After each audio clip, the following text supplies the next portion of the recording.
Hello friends, हमारे channel universal GS में आप सभी का स्वागत है।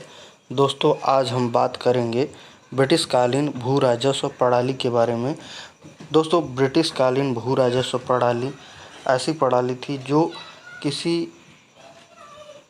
पर्टिकुलर क्षेत्र में लगाया गया टैक्स होता था, जो किसानों को पेड करना होता था ब्रिटिशर्स के द्वारा। तो यहाँ पे दोस्तों कुछ ब्रिटिशर्स थे जो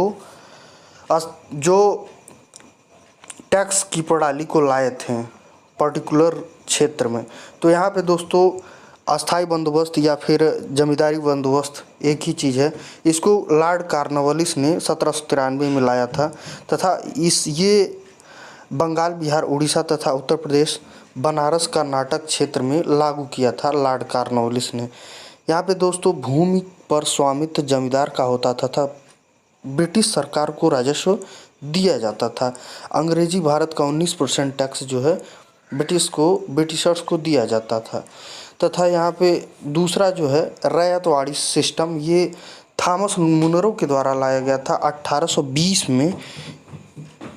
ये क्षेत्र बम्बई, मद्रास, असम के क्षेत्र में टैक्स लगाया गया था रैयतवाड़ी सिस्टम का।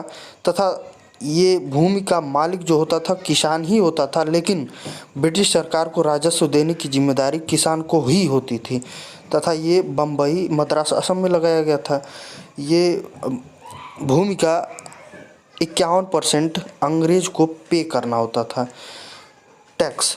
तथा लास्ट है दोस्तों महलवाड़ी सिस्टम। इसको इंट्रोड्यूस किया था हार्ट तथा मैकेंजी ने 1833 में। ये लगाया गया था दोस्तों उत्तर प्रदेश, मध्य प्रांत तथा पंजाब के क्षेत्र में। यहाँ पे दोस्तों समस्त भूमि का 30% टैक्स पे करना होता था अंग्रेजों को। तथा भूमि पर गांव का अधिकार था। चूँकि भूमि पर गांव का अधिकार था, इसलिए गांव की ही जिम्मेदारी बनती थी कि टैक्स को पे करना ब्रिटिश सरकार को। तो इस तरह से हमने देखा कि ब्रिटिश कालीन भू राजस्व प्रणाली कहाँ कहाँ पर लागू हुई थी।